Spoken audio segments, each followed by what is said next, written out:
Hey buddy, why are you sitting alone in an empty restaurant? Just having my coffee. Why? I passed by a few times. You've been here a while. Looks like you're casing the place. No, I'm just enjoying my drink. I know the owner, and he doesn't trust people like you around her. Let me see your ID. I don't have to give you ID without cause. Then stand up. I'm not playing That's around. funny, because I'm the owner of this. Officer Trevor Holloway had been with the St. Louis Metropolitan Police Department for exactly 9 months. 9 months since graduating from the academy, with average marks and an evaluation that noted enthusiasm, but questioned his judgment under pressure. He had no complaints on his record yet because he'd barely had time to generate any, but his training officer had flagged him twice for making assumptions based on appearance rather than behavior. Those flags were noted in his file and then ignored because St. Louis PD was desperate for officers and couldn't afford to wash out recruits who technically passed the minimum requirements. One Tuesday morning in St. Louis, his inexperience and unexamined biases collided with a man relaxing in his own establishment, and that collision would end Holloway's law enforcement career before it truly began, cost the city $650,000, and expose how departments put undertrained officers on the street without proper supervision. A black man in his mid-30s, Marcus Lawson, was sitting in a booth at his diner sipping coffee during the quiet hour before lunch rush, wearing a gray sweatshirt and jeans, his phone in his hand as he scrolled through his social media feed. No crime, no disturbance, no unusual behavior. Just a small business owner managing his restaurant during a slow morning period between breakfast and lunch, but Officer Holloway saw him through the narrow lens of a rookie who'd absorbed more stereotypes than actual training, who couldn't distinguish between suspicious activity and normal human existence, and who was about to learn that jumping to conclusions about people's legitimacy in spaces has consequences that end careers. Before we continue, where are you watching from? If this is your first time here, please hit that subscribe button. Stories like these need to be shared, and your support helps us bring more truth to light. St. Louis, Missouri, the Delmar Loop, a vibrant 6-block stretch known for its eclectic mix of restaurants, vintage shops, music venues, and small businesses where foot traffic flows constantly during peak hours but quiets down mid-morning when shop owners catch their breath between rushes. The area has character, history, diversity, the kind of neighborhood where local entrepreneurs build dreams one customer at a time. It was 10:15 on a Tuesday morning in April. The breakfast crowd had cleared out by 9:30. Lunch customers wouldn't start arriving for another hour. The sun streamed through the front windows of Lou's Diner, illuminating dust motes floating in the air and casting warm light across the vintage Formica tables and vinyl booth seats that gave the place its retro charm. Marcus Lawson had owned Lou's Diner for 8 years. 8 years since he'd left his job as an accountant, taken a risk on a failing restaurant, renamed it after his father, and rebuilt it from the ground up. 8 years of learning the restaurant business through trial and error, failed experiments and successful innovations, slow months that tested his resolve and busy seasons that validated his vision. The diner served soul food with a contemporary twist, breakfast classics with unexpected flavors, the kind of cooking that earned loyal customers and positive reviews. Marcus had a degree in accounting from Washington University. He'd worked for a firm downtown for 7 years, wearing suits and crunching numbers and feeling increasingly disconnected from work that felt meaningless. His father, Louis Lawson, had always dreamed of owning a restaurant, but never had the opportunity. When Marcus turned 29, he decided to honor that dream. He'd researched, he'd planned, he'd saved, he'd taken the leap. The first 3 years were brutal. Long hours, thin margins, staff turnover, equipment failures. Learning to cook professionally while managing business operations, while maintaining quality, while keeping customers happy. But he'd persisted. By year 5, Lou's Diner had become a neighborhood institution. By year 7, food bloggers were writing about it. Now, at 37 years old, with 8 years of ownership behind him, Marcus ran a successful business that employed 12 people and served hundreds of customers weekly. That Tuesday morning, he'd arrived at 6 to prep for breakfast service alongside his morning cook. They'd serve the regulars, the early risers, the people who wanted coffee and conversation before starting their days. By 9:45, the last breakfast customer had paid and left. His cook was prepping for lunch. His server wouldn't arrive until 10:45. Marcus had poured himself a cup of coffee, settled into his usual booth near the window where he could see the street, and pulled out his phone to catch up on emails and scroll through social media for a few minutes before the lunch rush began. He was wearing comfortable clothes because he'd be in the kitchen during lunch rush. His phone was in his hand because he was scrolling through messages. His posture was relaxed because he was in his own space, a place he'd built, owned, controlled. He had every legal, moral, and practical right to be exactly where he was. But Officer Trevor Holloway, 9 months out of the academy, didn't see any of that. Holloway had been assigned to the Delmar Loop beat 3 weeks earlier. His training officer had signed off on him after the minimum required field training period, noting that Holloway was eager but sometimes made rapid judgments without gathering sufficient information. But the department needed bodies on patrol, and Holloway met the basic competency standards, so he'd been cleared for solo duty. That morning, Holloway was driving his route when he passed Lou's Diner. He noticed a black man sitting alone in a booth in what appeared to be an empty restaurant. Holloway had lived in Street Louis his entire life, but had never been to the Delmar Loop much, never eaten at Lou's Diner, never interacted with the business community in this neighborhood. To him, this was just another patrol area. He drove past once. The man was still sitting there, alone, not moving much. Holloway's training kicked in, the part about being observant, about noticing anomalies, about investigating suspicious circumstances. But his training hadn't taught him to distinguish between actual suspicious behavior and normal human activity. So when he saw a black man sitting alone in what he thought was a closed restaurant, his mind jumped to conclusions. Is the restaurant even open? Why is he alone? Is he waiting for someone? Planning something? Maybe he broke in? Maybe he's casing the place for later. I should check this out. Holloway circled the block and drove past again. The man was still there, still alone, still just sitting. Holloway's rookie instincts told him this was worth investigating. His lack of experience prevented him from considering innocent explanations. His unexamined biases made him see a black man in a diner and think criminal rather than customer or owner. Holloway pulled into a parking space directly in front of the diner and got out. He could see the man clearly through the window now. Casual clothing, coffee cup, phone in hand, but Holloway saw those details and interpreted them through suspicion rather than logic. He walked to the door and entered. Do you think rookie officers should be required to patrol with senior officers for at least 1 full year? Drop your answer below. Marcus looked up from his phone when he heard the door open. He saw the uniform, the young face, the cautious body language of someone unsure but trying to project authority. Marcus had been a black man in America for 37 years. He knew how these encounters could go. He set down his phone and prepared himself. Hey buddy, why are you sitting alone in an empty restaurant? Marcus kept his voice neutral, friendly even. Just having my coffee. Why? Holloway stepped further inside, his eyes scanning the space. Empty tables, quiet kitchen sounds from the back.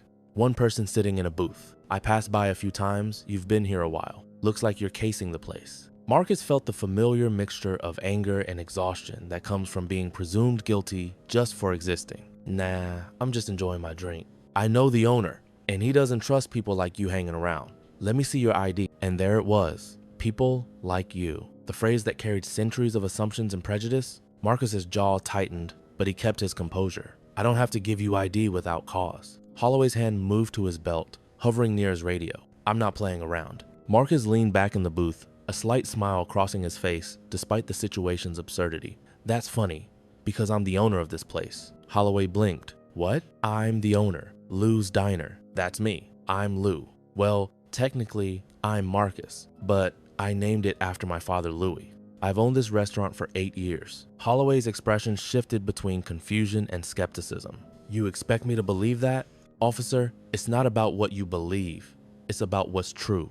I own this diner. I'm sitting here having my coffee and checking my phone during the quiet hour between breakfast and lunch. I've been doing this for 8 years. If you own it, prove it. Marcus gestured toward the back wall. See that framed article from Street Louis magazine? That's about this restaurant. My picture is in it. See the business license next to the register? My name is on it. See the health department certificate? Also my name. Marcus Lawson, owner. Holloway glanced toward the documents but didn't move to examine them closely. Those could be fake. Fake? Officer, those are official city and state documents with seals and signatures. Why would anyone fake business licenses to sit in a diner drinking coffee? I don't know what you're up to, but I'm not up to anything. I'm a business owner managing my business. What I want to know is why you looked through that window, saw me, and decided I must be doing something criminal. Is it because the restaurant was quiet? Because I was alone? Or because you saw a black man and couldn't imagine he might own the place? This is where inexperience meets bias. Trevor Holloway wasn't a bad person. He wasn't overtly racist. He'd gone into policing with genuine intentions to help his community. But he'd been trained to see patterns, to notice anomalies, to investigate suspicious circumstances. The problem was that his definition of suspicious had been shaped by implicit biases he'd never examined. A black man alone in a diner registered as anomalous in his mind, something requiring investigation, because his brain had been trained by society to see black people as out of place in contexts of ownership and legitimacy. "I'm just doing my job," Holloway said, his voice defensive now. "Your job is to investigate actual crimes, not to harass business owners in their own establishments. How do I know you're really the owner? You could look at the licenses on that wall. You could check public business records on your phone. You could ask anyone in this neighborhood who's been coming here for years. Or you could use basic logic and ask yourself why someone who broke into a restaurant would be sitting calmly in a window booth checking his phone with the door unlocked." Holloway pulled out his radio. "I'm calling my supervisor." "Please do, because what you're doing right now is harassment based on racial profiling, and I want it documented." Within 6 minutes, Sergeant Patricia Owens arrived. She was a 19-year veteran who'd seen every kind of rookie mistake and had developed little patience for officers who created problems based on assumptions. She entered Lou's diner and immediately assessed the situation with experienced eyes. A calm business owner sitting with his phone and coffee. A nervous rookie who'd clearly overstepped. No signs of criminal activity whatsoever. "Holloway, what's the situation?" "I saw this individual sitting alone in what appeared to be an empty restaurant. I investigated possible trespassing." Owens looked around the diner. Lights on, coffee pot brewing, kitchen sounds, door unlocked. "Holloway, does this look closed to you?" There were no other customers. "It's 10:20 on a Tuesday morning. This is between breakfast and lunch. Most diners are quiet right now." She turned to Marcus. "Sir, I'm Sergeant Owens. I apologize for the interruption. Can you tell me what happened?" Marcus set down his coffee cup. "Sergeant, my name is Marcus Lawson. I own Lou's Diner. I've owned it for 8 years. I was sitting here during our quiet morning period, checking my phone and having coffee, when this officer entered and accused me of casing the place. When I explained I owned the restaurant, he didn't believe me. He claimed to know the owner, which is false because I've never met him. He demanded my ID without cause. He refused to check the business licenses on that wall. And he called his supervisor because he couldn't accept that a black man in a sweatshirt might legitimately own a successful business." Owens walked to the wall and examined the licenses. Business license issued to Marcus Lawson, health department certificate for Lou's Diner, proprietor Marcus Lawson. Liquor license listing Marcus Lawson as owner. She pulled out her phone and quickly verified the business registration through public records. She turned back to Holloway, her expression a mixture of disappointment and anger. "He's the owner. The licenses are right there. Public records confirm it. You stopped a business owner in his own restaurant based on nothing." Holloway's face flushed. "I was being proactive.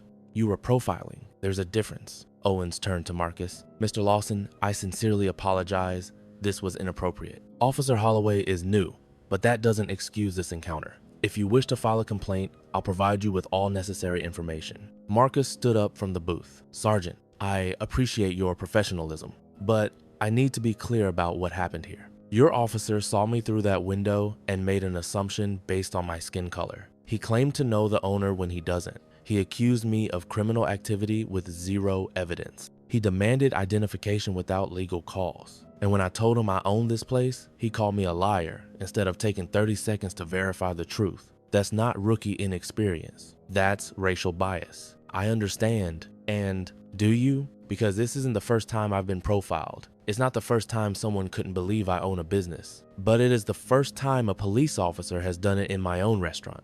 I'm 37 years old. I've worked my entire adult life to build this place. And your 9-month rookie looked at me and saw a criminal." A regular customer entered the diner, an elderly white woman who'd been eating breakfast at Lou's for 7 years. She saw the police presence and Marcus's expression and immediately understood something was wrong. "Marcus, everything okay?" "Hey, Mrs. Patterson, I'm fine. Just dealing with an officer who didn't believe I own my own restaurant." Mrs. Patterson looked at Holloway with undisguised contempt. "This is Marcus's place. Everyone in the loop knows that. What were you thinking? Should rookie officers face stricter penalties for profiling incidents since they set career patterns? Let me know what you think." By that afternoon, word had spread through the Del Mar Loop business community. Marcus told the story to his lunch staff. They told regular customers. Customers posted on social media. Within hours, local news outlets were calling for comment. Business owner confronted by rookie cop in his own diner. Street Lewis officer demands ID from restaurant owner. Refuses to check licenses. Police harassment caught on security camera at Del Mar Loop establishment. Marcus's security cameras had recorded everything. The video showed Holloway entering the conversation, Marcus pointing to the licenses on the wall, Holloway's refusal to verify the supervisor's arrival. Small business associations responded immediately. The Del Mar Loop Merchants Association issued a statement supporting Marcus. The Street Louis Black Business Network called for immediate action. Local civil rights organizations offered assistance. Marcus hired an attorney within 2 days. The lawsuit named Officer Trevor Holloway, his training officer who'd signed off on him prematurely, and Street Louis Metropolitan Police. The allegations were specific: racial profiling and discrimination, unlawful detention and harassment, violation of property rights, negligent training and supervision, emotional distress. The complaint noted that Holloway had been cleared for solo patrol after minimal field training despite documented concerns about his judgment. It argued that the department's staffing crisis had led to inadequately trained officers being put on the street. Street Louis city attorneys reviewed the case. Security footage showed everything. Business licenses proved ownership. Multiple witnesses confirmed Marcus's standing in the community. Holloway had no legal basis for the stop. The profiling was obvious. The city settled 19 months later, $650,000 paid to Marcus Lawson. Not the largest settlement, but significant for what it represented. Accountability for a rookie whose biases were exposed before they could generate years of complaints. Officer Trevor Holloway was terminated 4 months after the incident. The termination letter was direct. Officer Holloway racially profiled a business owner in his own establishment. He made assumptions based on appearance rather than evidence. He refused to verify easily accessible information that would have prevented this incident. He demonstrated judgment failures that make him unsuitable for law enforcement. Employment terminated. Holloway's name entered the National Decertification Index. His law enforcement career ended at 9 months. He didn't appeal. His attorney advised him that fighting a termination for profiling a business owner in his own restaurant was unwinnable. Holloway released a brief statement. "I made serious mistakes based on poor judgment and implicit biases I didn't recognize. I accept full responsibility and I apologize to Mr. Lawson." Marcus's response was measured. Officer Holloway is young. He made a choice based on how he'd been trained to see the world. But the real failure is a system that puts undertrained officers on the street and expects them to make good decisions without proper supervision. 9 months of experience isn't enough, and nobody should have to prove they own their own business to a cop who made assumptions. Street Louis PD implemented reforms 8 months later, extended field training from 12 weeks to 6 months, mandatory business community engagement for all officers, bias recognition training before solo patrol authorization, earlier intervention for officers flagged during training.